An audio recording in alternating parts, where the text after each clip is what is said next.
Okay. तर आज आपण महत्त्वाच्या टॉपिककडे जातोय नेक्स्ट. काल आपण नेस्टेड फॉर लूप शिकलो होतो आणि आत्तापर्यंत आपण व्हेरियस प्रोग्रामिंग कन्सेप्ट शिकलोय. तर मी पुन्हा एकदा लॉजिक बिल्डिंगकडे येतो.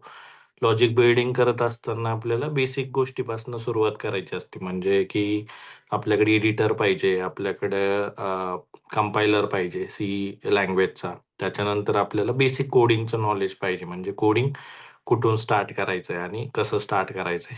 त्याचबरोबर बेसिक प्रिरिक्विजिट म्हणजेच आपल्याकडं लँग्वेजेसचं इन्स्टॉलेशन सेटअप पाहिजे, ऑपरेटिंग सिस्टीम पाहिजे आणि ते जर असेल तर मग आपण तिथून पुढे चालू करू शकतो. तर त्याच्यासाठीचे आपले सुरुवातीचे जे 3-4 सेशन असतात म्हणजे बॅच चालू होताना आपण 3-4 सेशन त्या थॉट प्रोसेससाठी घेतो, की प्रोग्रामिंग म्हणजे काय? किंवा सीच का शिकायचं? सी प्रोग्रामिंग का शिकायचं? आणि ऑपरेटिंग सिस्टीम हा कन्सेप्ट आपल्याला का मॅन्डेटरी आहे? ह्या सगळ्या गोष्टी आपण घेत असतो. कारण ज्यावेळेस आपण कोडिंग शिकतोय, त्यावेळेस आपल्याला आपण फक्त कोडिंग शिकत नाही, तर त्या प्रोग्रामिंगचे व्हेरियस कन्सेप्ट आपण त्याच्यामध्ये शिकत असतो. म्हणजेच की सी लँग्वेजचा साठीचा प्रिरिक्विजिट सेटअप काय लागतो? किंवा ऑपरेटिंग सिस्टममध्ये आपल्याला बेसिक गोष्टी काय-काय लागतात? मग आता ऑपरेटिंग सिस्टम झालं तर मग लिनक्सच का घ्यायचं? उबंटू ऑपरेटिंग सिस्टम आपण त्याच्या ठिकाणी प्रिफर करतो. इन्स्टॉलेशन सेटअप्स, ऑपरेटिंग सिस्टम कशी इन्स्टॉल करायची, तिथपासूनचं गाईडन्स आपण त्याच्यामध्ये व्हिडिओच्या माध्यमातनं किंवा सेशन्सच्या माध्यमातनं आपण ते केलेलं आहे. त्याच्यामुळं तुम्ही लिनक्स पण इन्स्टॉलेशन्स करू शकता. सी लँग्वेज किंवा कुठल्या पण लँग्वेजचा कंपायलर जो प्रिरिक्विजिट सेटअप असतो, तर तो आपण त्याच्यामध्ये इन्स्टॉल करू शकतो. तर ते आपण सगळ्या गोष्टी तशा सेशन्स सुद्धा रेकॉर्ड केलेले आहेत आणि तशा पद्धतीने आपण ते काय करतोय, की ते प्रत्येक स्टुडंटला आपण तिथं करत असतो व्हिडिओच्या माध्यमातून. तर आतापर्यंत मग एक जस्ट रिकॅप घेतो, की आपण काय-काय शिकलो. आपण सी लँग्वेजचं हिस्ट्री शिकलो होतो. सी लँग्वेजच्या आधी पण दुसऱ्या लँग्वेजेस होत्या. त्या कशा आल्या, त्या टाइपलेस लँग्वेज होत्या. मग डेटा टाइप हा कन्सेप्ट पहिल्यांदा असणारी सी लँग्वेज आली. सी लँग्वेज कधी आली, कुठं आली आणि कोणी डेव्हलप केली? डेनिस रिचीने सी लँग्वेज डेव्हलप केलेली आहे. त्याच्यानंतर मग युनिक्स ऑपरेटिंग सिस्टम आला. सी प्लस प्लस लँग्वेज आलं. जावा लँग्वेजेस आल्या. पायथन लँग्वेज आली.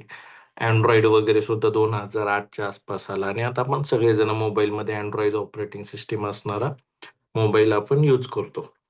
प्रत्येक जे आपल्याला सॉफ्टवेअर दिसतं हे सगळं कशाने बनलेलं आहे? एका लँग्वेजने बनलेलं आहे. प्रत्येक वेळेस ते सीनेच बनलेलं असेल असं नाही. प्रत्येक लँग्वेजची वेगवेगळी खासियत आहे आणि त्याच्यानुसार त्या लँग्वेजचे सॉफ्टवेअर्स बनलेले असतात.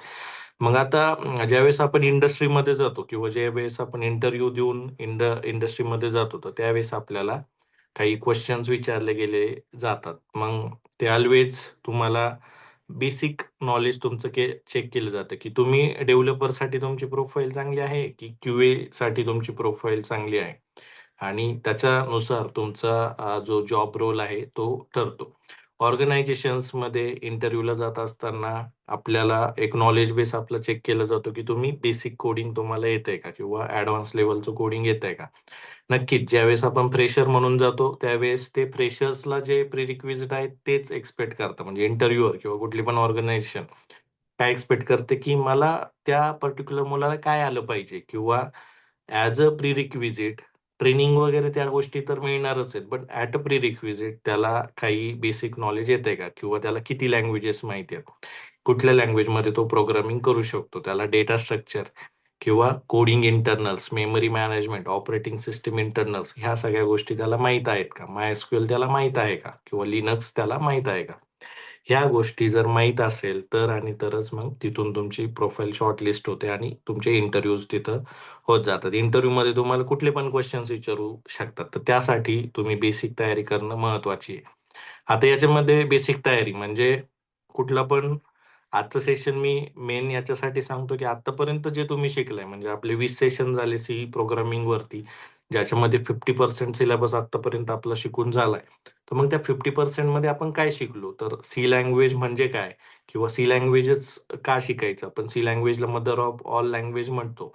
तर मग त्याच्यानुसार युनिक्स ही पहिली ऑपरेटिंग सिस्टम आली, जी सी लँग्वेजमध्ये लिहिली गेलेली आहे. आज पण ती सी लँग्वेजमध्येच लिहिली गेलेली आहे. लिनक्स ऑपरेटिंग सिस्टम आहे, त्याचे सुद्धा सिस्टम प्रोग्राम्स किंवा डिव्हाइस ड्रायव्हर लेव्हलचे प्रोग्राम जे आहेत ते सी लँग्वेजचेच आहे. लिनक्स इंटरनली युनिक्सच यूज करते. तर मग सी लँग्वेज आज पण आहे. सी लँग्वेजचं व्हर्जन पुन्हा-पुन्हा आलेलं नाही. जसं सी प्लस प्लसचे व्हर्जन्स परत-परत आलंय. जावाचं व्हर्जन परत-परत आलंय. आता जावा 23 वगैरे मार्केटमध्ये चालू आहे, जे आपण रिसेंटली यूज करतो. पुस्तकात आपण जी जावा शिकतो ती 1.6 किंवा 1.8 आहे. पुणे युनिव्हर्सिटी बघा किती महाग आहे. तर इंडस्ट्रीमध्ये लेटेस्ट टेक्नॉलॉजी यूज केले जातात. लेटेस्ट टेक स्टॅक यूज केले जातात. खूप साऱ्या नवनवीन रोज टेक्नॉलॉजी येत असतात. आता आय-टी इंजिनिअर किंवा सॉफ्टवेअर इंजिनिअर याचं कसं असतं, की तुम्हाला जरी तुम्ही आत गेलाय, तर गरजेचं नाही की तुम्ही जस्ट कंपनीमध्ये गेलायत, की त्याच पर्टिक्युलर प्रोग्रामिंग लँग्वेजवर तुम्ही थ्रू आउट तुमचा एक्सपिरियन्स काम करणार आहे, असं कधीच होत नाही. तुम्ही सुरुवातीला असं होऊ शकतं, की एका जावामध्ये काम करताय किंवा सीमध्ये काम करताय, तर तुमचे प्रोजेक्ट्स वगैरे चेंज होऊ शकतात आणि रोज तुम्हाला टेक्नॉलॉजीचा अभ्यास करायला लागू शकतो. तर हे नेसेसरी, की अभ्यास करताना तुम्हाला असं शिकायचंय, की आपण नवीन टेक्नॉलॉजीज पण इझिली शिकू शकतो किंवा प्रोग्रामिंगचं नॉलेज तुम्हाला असं वाढवायचंय, की आपण कुठली पण प्रोग्रामिंग लँग्वेज इझिली अडॉप्ट करू शकतो. ओके.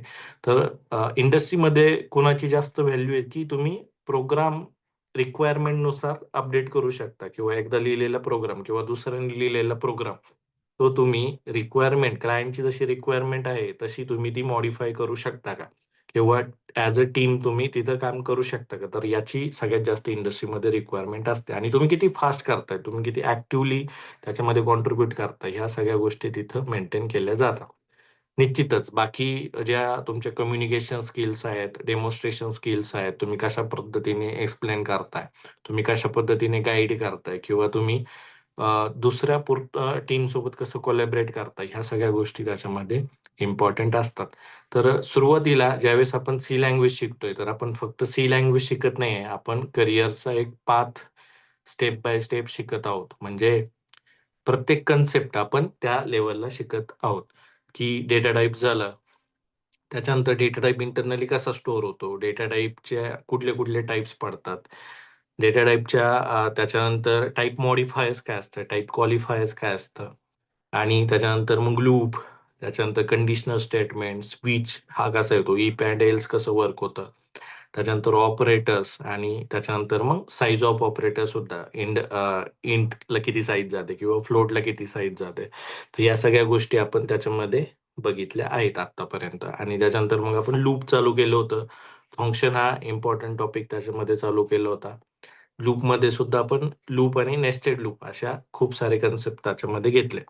तर प्रत्येक प्रोग्रामिंगचं एक्झाम्पल, प्रत्येक प्रोग्रामिंगचा step by step study material आणि प्रत्येक प्रोग्रामिंगचा आपण तशा पद्धतीने प्रत्येक क्लास झाल्यानंतर आपण 5 to 6 किंवा 5 to 10 असाइनमेंट सुद्धा तुमच्याकडनं घेतलेले आहेत.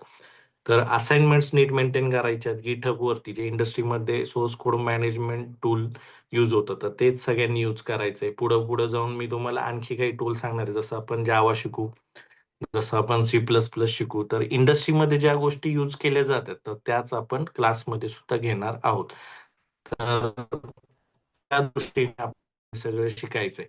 जावा शिकत असताना आपण स्प्रिंग बूट सुद्धा शिकणार आहोत. तर स्प्रिंग बूट महत्त्वाचा टॉपिक आहे. त्याच्यामध्ये मग फुल स्टॅक डेव्हलपर म्हणजे काय? बॅकएंड डेव्हलपर म्हणजे काय? यूआय डेव्हलपर म्हणजे काय? यूआयसाठी कुठल्या-कुठल्या टेक्नॉलॉजीज यूज केल्या जातात? बॅकएंडसाठी कुठल्या-कुठल्या टेक्नॉलॉजीज यूज केल्या जातात? तर ह्या सगळ्या गोष्टी आपण त्याच्यामध्ये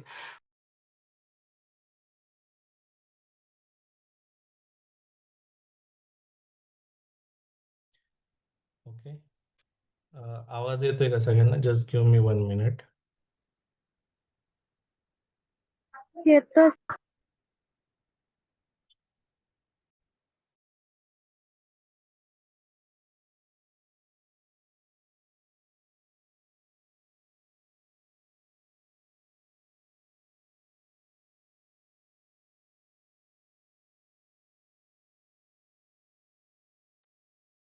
जस्ट 2 मिनिट द्या.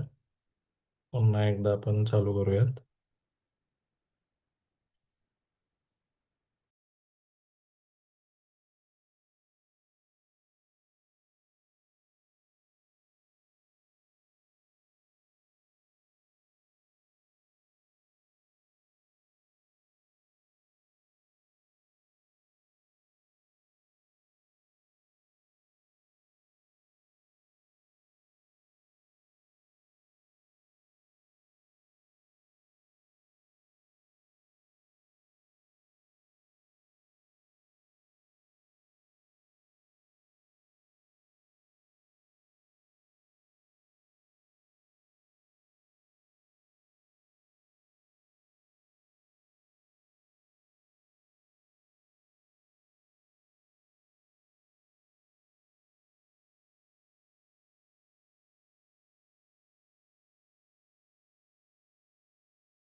ओके, आवाज येतोय सगळ्यांना? हो sir. Okay, there was some network lag.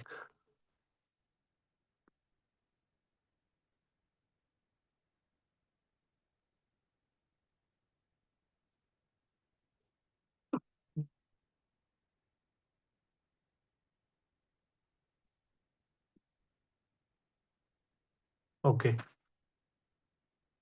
तर मी इंडस्ट्रीमधल्या गोष्टींच्या रिलेटेड बोलत होतो, की आपण कशा पद्धतीने त्याच्यामध्ये काय काय गोष्टी आपल्याला अचीव्ह करायच्यात. म्हणजे की प्रोग्रामिंग करताना सी लँग्वेजचे कन्सेप्ट शिकणं का महत्वाचं आहे.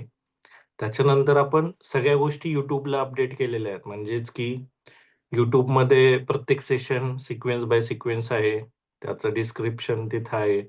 त्याच्यानंतर ब्लॉग्समध्ये सुद्धा तुम्हाला प्रॉब्लेम स्टेटमेंट्स आणि असाइनमेंटसाठी खूप सारा कंटेंट आहे. आता आज मी तुम्हाला तोच दाखवणार आहे, की GitHubवरती आपण प्रॉब्लेम स्टेटमेंट कसं बघू शकतो किंवा प्रोग्रामिंग कन्सेप्टमध्ये ज्या गोष्टी आपण शिकलोय, की लूप असू द्या, त्याच्यानंतर नेस्टेड लूप असू द्या, डेटा टाइप असू द्या, ऑपरेटर असू द्या. तर हे सगळे कन्सेप्ट आपण कशा पद्धतीने शिकायला पाहिजे.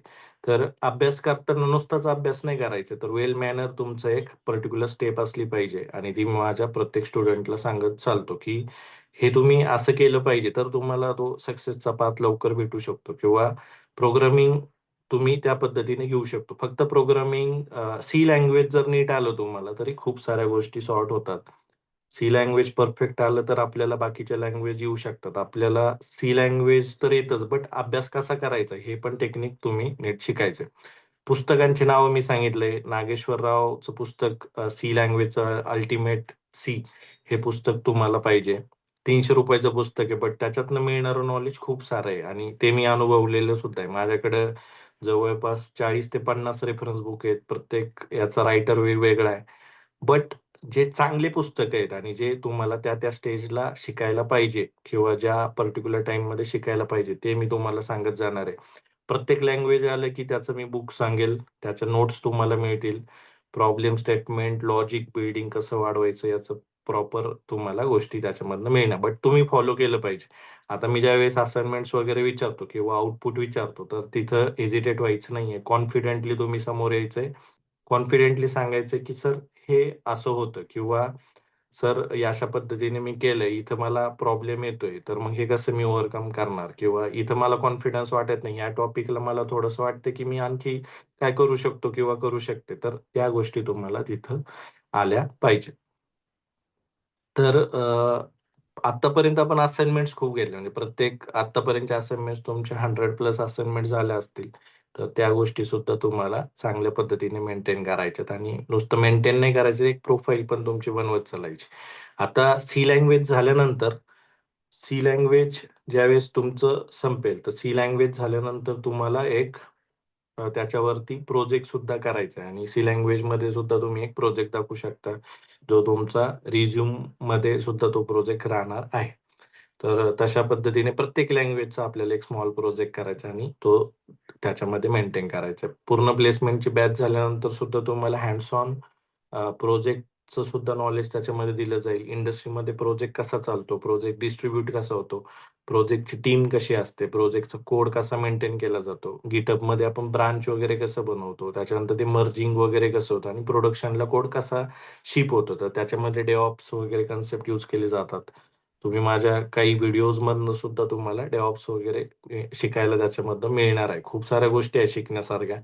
आता आपल्याला सी लँग्वेजवर फोकस करायचा आहे. थोडंसं मोमेंटम सोडू द्यायचं नाहीये.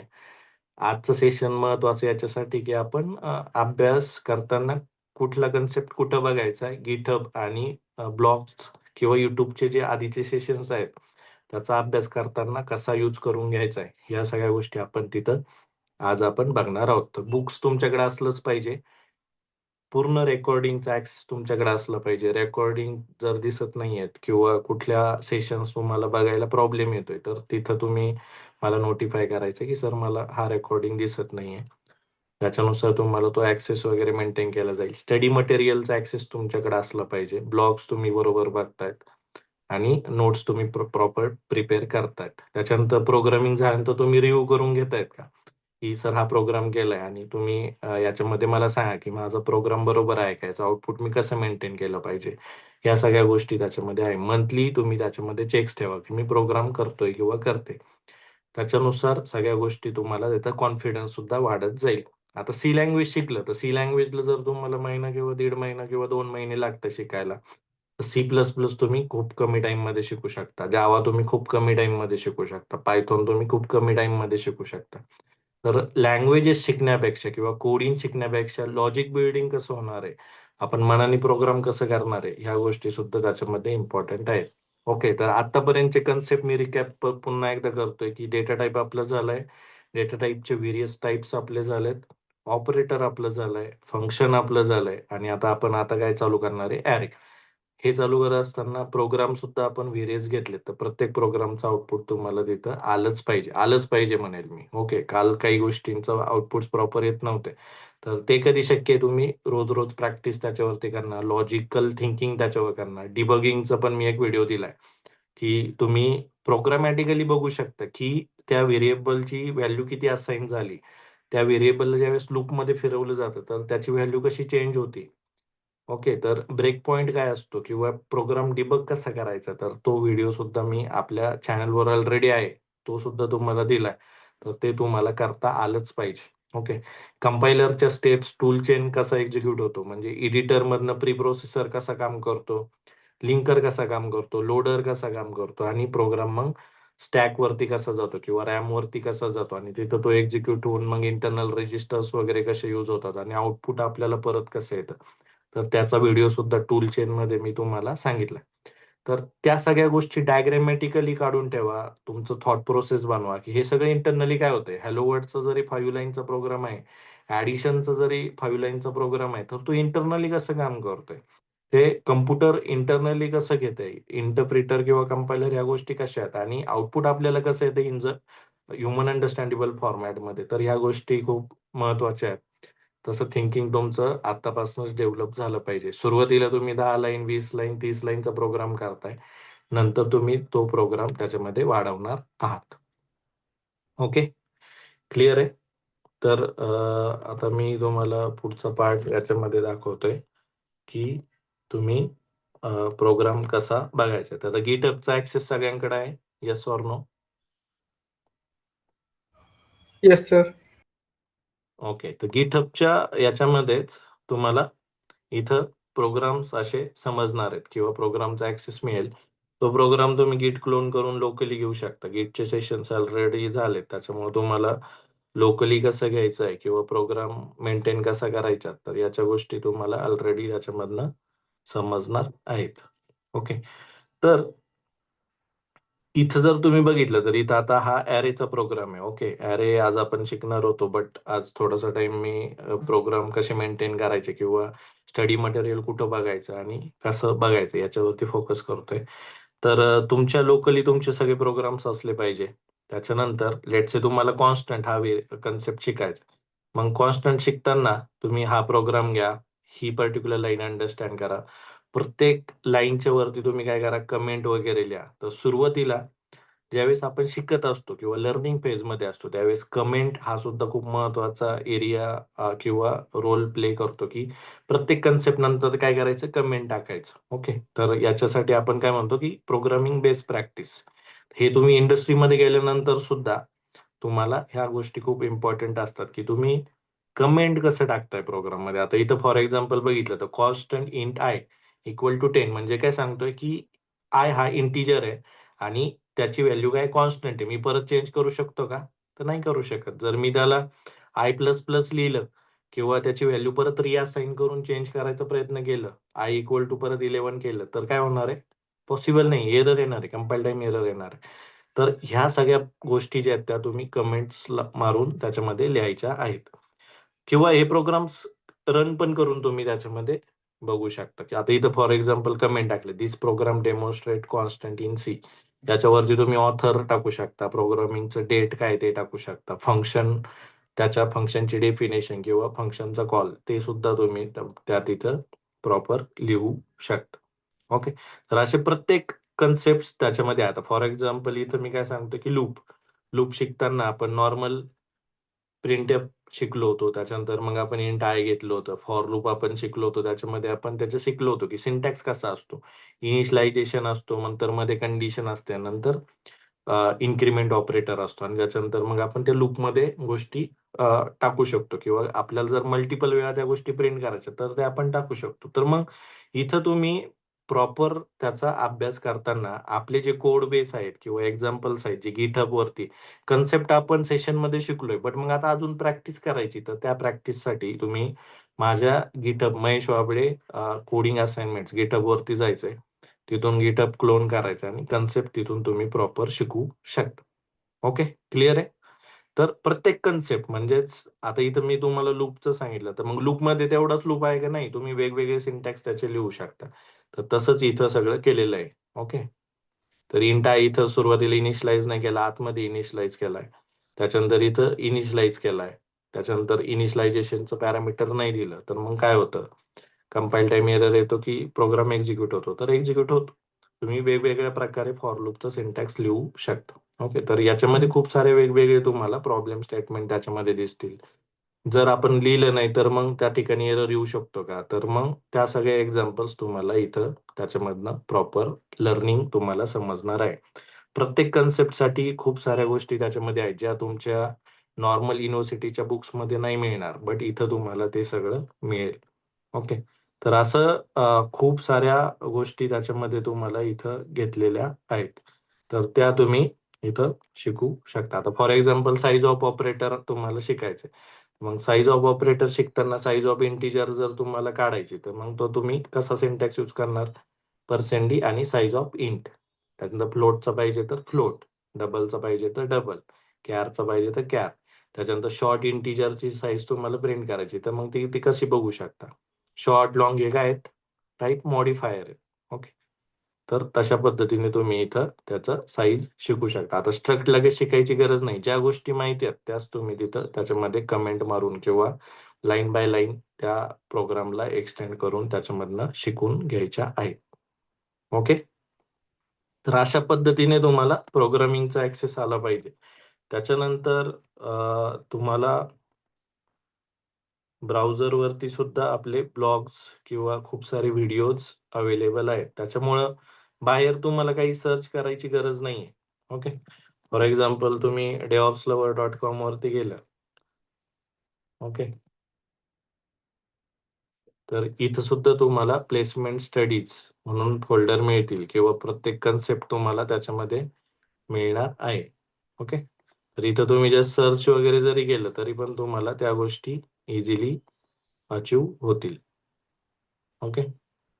तर इथं जाऊन कोडिंग इन सी लँग्वेज म्हटलं तर त्याच्यामध्ये तुम्हाला सगळ्या त्याच्यामधले कन्सेप्ट वगैरे इझिली ब्राउझरवरती मिळणार आहेत. ओके. आता इथं ब्रेक आणि कंटिन्यू कसं वर्क होतं, तर त्याचे ब्लॉग्स, त्याचे व्हिडिओज, प्रत्येक सेशनचं म्हणजे सीचं असेल तर सीचं, जावाचं असेल तर जावाचं, C++ असेल तर C++चं. तर असे प्रत्येक गोष्टी तुम्हाला तिथं मिळणार आहे. स्टडी मटेरियलमध्ये गेलं तर याचे सुद्धा ॲक्सेस तुम्हाला असले पाहिजे. तर सी लँग्वेज आहे, तर मग सी लँग्वेजचं आपण स्टडी मटेरियल कसं डाउनलोड करू शकतो? तर याचे ॲक्सेस सुद्धा Google ड्राईव्हने दिलेले आहेत. तुम्ही जस्ट डाउनलोड करू शकता. ओके.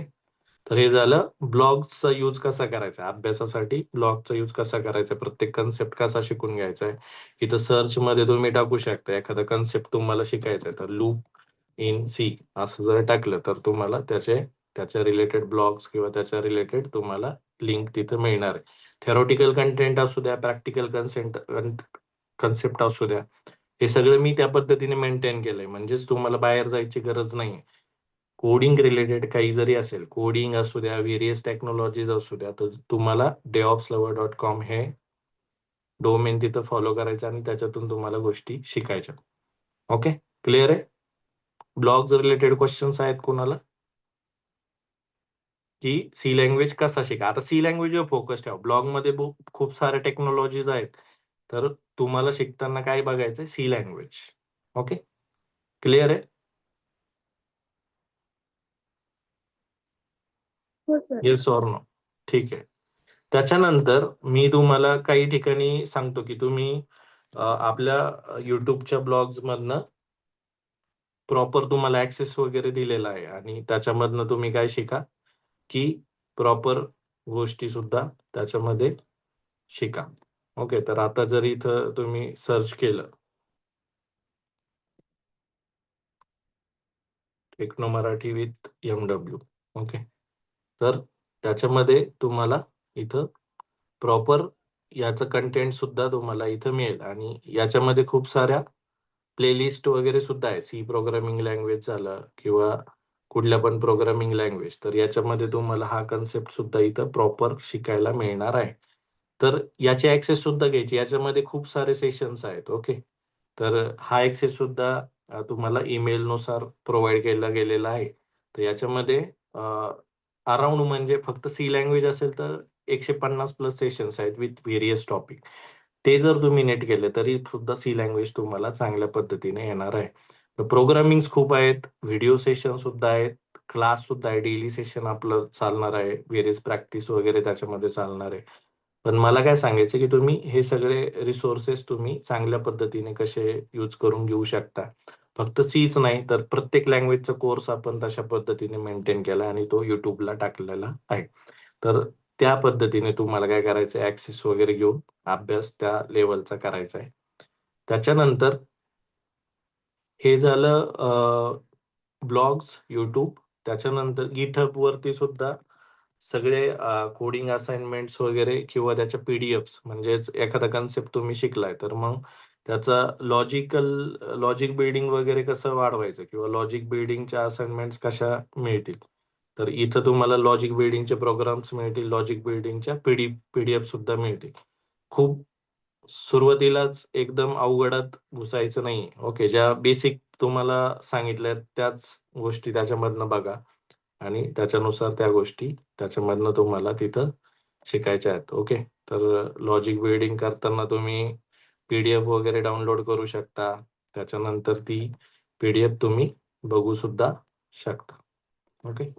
तर आता इथं मी ती पी-डी-एफ डाउनलोड केली आणि याच्यामध्ये काय आहे की कम्प्युटर आर्किटेक्चर तुम्हाला थेरॉटिकल कन्सेप्ट चालू झाले. मग आता इथं सगळं तुम्हाला समजेल की सीपीयू म्हणजे काय, मेमरी म्हणजे काय, लॅपटॉप आपला कसा असतो, कशा गोष्टी इंटरनली वर्क होतात, प्रोग्रामिंग लँग्वेजेस म्हणजे कुठल्या-कुठल्या असतात, प्रोसिजर ओरिएंटेड लँग्वेज म्हणजे काय, ऑब्जेक्ट ओरिएंटेड लँग्वेज म्हणजे काय. त्याच्यानंतर जे मी तुम्हाला टूल चेन सांगतो की .cचा प्रोग्राम कंपायलर थ्रू कसा जातो, प्री प्रोसेसरकडे जातो, नंतर लिंकरकडून तो लोडरकडे कसा जातो, .exe किंवा .out फाईल होते आणि नंतर ती रॅमवर येते. मग इथं सगळ्या गोष्टी असतात. टेक्स्ट, डेटा, स्टॅक एरिया असतो. ऑपरेटिंग सिस्टमचा पण लेयर असतो आणि रेजिस्टर वगैरे सगळे इंटरनली लिंक असतात आणि हे कसं वर्क होतं. तर या सगळ्या गोष्टींचं डिटेलमध्ये एक्सप्लेनेशन या पी-डी-एफमध्ये आहे. ओके. हॅलो वर्ल्डचा प्रोग्राम इंटरनली कसा जातो आणि तो परत कसा येतो. तर या सगळ्या गोष्टी तुम्हाला आउटपुट वगैरे कसं होतं. तर या सगळ्या पी-डी-एफचा यूज बेटरली त्याच्यामधनं करून घ्यायचा आहे. त्याच्यानंतर problems on numbers. Let's say तुम्हाला याची प्रॅक्टिस करायची की लॉजिक बिल्डिंग वाढवताना तुम्हाला ह्या गोष्टी पण आल्या पाहिजेत. तर मग त्या कशा येतील? तर लॉजिक बिल्डिंगमध्ये तुम्हाला प्रॉब्लेम्स ऑन नंबर्स ऑलरेडी आपण घेतला होता. तर इथं तुम्हाला असाइनमेंट सुद्धा त्याच्यामध्ये मिळतील की ही असाइनमेंट्स कशी करायची? म्हणजे एखादा नंबर घ्यायचा आहे, मग ती त्या पर्टिक्युलर रेंजपर्यंत तो प्रिंट करायचा आहे. 2 नंबरमधला मिनिमम आणि मॅक्सिमम नंबर हा कसा काढायचा किंवा परफेक्ट नंबरची जी रेंज आहे ती कशी प्रिंट करायची. त्याच्यानंतर इव्हन आणि ऑडचे नंबर कसे प्रिंट करायचे किंवा आता इथं दिलंय की write a program which print sentence on console. त्याच्यानंतर मल्टिपल सेंटेन्स आपण कसे घेऊ शकतो. एखादा नंबर युजरकडून कसा ॲक्सेप्ट करायचा म्हणजे प्रिंटअप आणि स्कॅनअप थ्रू तो घ्यायचा किंवा मग 2 नंबरची ॲडिशन वगैरे कशी प्रिंट करायची, 2 नंबरची मल्टिप्लिकेशन कशी प्रिंट करायची. तर इथं इनपुट आणि एक्स्पेक्टेड आउटपुट असं सगळं दिलेलं आहे. तर याची प्रॅक्टिस तुम्ही त्या ठिकाणी करायची आहे. ओके. तर खूप सारा कंटेंट जो आहे तो आपला GitHub वरती पण आहे. खूप सारे प्रॉब्लेम स्टेटमेंट्स पण आहेत. तर ह्या सगळ्या ज्या गोष्टी मी रोज सांगत असतो, की प्रॉब्लेम्स करा, असाइनमेंट्स करा. तर इथं जर बघितलं फक्त नंबर्सवरतीच किती असाइनमेंट आहेत 33. असं व्हेरियस प्रत्येक कन्सेप्टवरती, लूपवरती असाइनमेंट्स आहेत, नंबरवरती असाइनमेंट्स आहेत, स्ट्रिंगवरती असाइनमेंट्स आहेत, लॉजिक बिल्डिंगवरती असाइनमेंट्स आहेत, डेटा स्ट्रक्चरवरती असाइनमेंट्स आहेत. तर अशा सगळ्या असाइनमेंट्स तुम्हाला त्याच्यामध्ये करायच्या आहेत. ओके. समजलंय कंटेंट कसं बघायचं GitHubचं सुद्धा म्हणजे program, concept plus problem statement आणि लॉजिक बिल्डिंगच्या असाइनमेंट्स. याचे आन्सर सुद्धा तिथं आहेत. म्हणजे जर तुम्हाला स्वतः नाही आलं आन्सरचं थोडा गायडन्स घ्यायचा तर या प्रत्येक असाइनमेंटचा आन्सर शीट सुद्धा त्या पीडीएफ मध्ये अवेलेबल आहे. ओके. त्याच्यामुळे बाहेरचा कुठलाच सोर्स तुम्हाला घ्यायची गरज नाही. प्रत्येक सोर्स जो आहे तो तुम्हाला डेव्हऑप्स लवर, त्याच्यानंतर techno Marathi with MW YouTube channel आणि गिटहब याच्यामधनंच तुम्हाला अभ्यास करायचा आहे. अभ्यास करण्यासाठी वेगळी एक गोष्ट मी तुम्हाला सांगितली ती म्हणजे काय की पुस्तक, आणि पुस्तकांची नावं पण तुमच्याकडे सांगितलं आहे. प्रत्येक लँग्वेजचे 2 पुस्तकं आपल्याकडे पाहिजे असतात. ओके. 500-600 पैसे जातील त्याला. बट त्याच्यातलं जे नॉलेज आहे ते तुम्हाला खूप काही मिळवून देणारं आहे. तर नॉलेज हे येण्यासाठी तुम्हाला अभ्यास पण करायला लागेल, एफर्ट्स पण त्या डायरेक्शनने टाकायला लागतील. आता आज मी काय सांगितलं की कोडिंग शिकायचंय, पण कोडिंग एक पर्टिक्युलर वेने शिकायचंय, वेल मॅनेज्ड वेने शिकायचंय, आणि कोडिंग शिकताना कन्सेप्ट प्लस असाइनमेंट्स आणि प्रॅक्टिकल हँड्स ऑन याचंही तुम्हाला मेळ घातला आला पाहिजे. आणि तो कसा कसा करायचा आहे. आता हा जो स्टडी मटेरियल मी अवेलेबल केलेला आहे युट्यूबच्या माध्यमातून, गिटहबच्या माध्यमातून किंवा ब्लॉगच्या माध्यमातून, तर हा तुम्हाला नीट युटिलाइज करायचा आहे. स्टेप्स मेंटेन करताना सुरुवातीचे 1.5-2 महिने सी लँग्वेजवरच फोकस करा. कारण सी लँग्वेज नाही आला आणि तुम्ही डायरेक्ट C++ जावा शिकताय, it will not work. Okay. C language perfect करा. C++ चांगलं जमेल, जावा पण चांगलं जमेल, पायथॉन पण चांगलं जमेल. सी लँग्वेज ही महत्वाची. त्याच्यामुळे मी सुरुवातीला बऱ्याचदा स्टुडंटला सांगतो की इथं फोकस करायचा आहे. ही लँग्वेज तुम्हाला चांगली त्याच्यामध्ये शिकायची आहे. ओके. क्लिअर आहे? Yes sir. तर थोडंसं नीट मेंटेन करा, प्रोग्राम व्यवस्थित पद्धतीने मेंटेन करा, आणि गिटहब वरती सुद्धा तुम्हाला त्याच्यामध्ये त्या गोष्टी मेंटेन करायच्या आहे. आतापर्यंत आपला 60% सिलेबस झालाय. येणाऱ्या सेशनमध्ये ॲरे, त्याच्यानंतर पॉइंटर, तो पण खूप इंटरेस्टिंग टॉपिक आहे. त्याच्यानंतर स्ट्रक्चर आपण शिकणार आहोत, इनम आपण शिकणार आहोत, आणि त्याच्यानंतर युनियन आपण शिकणार.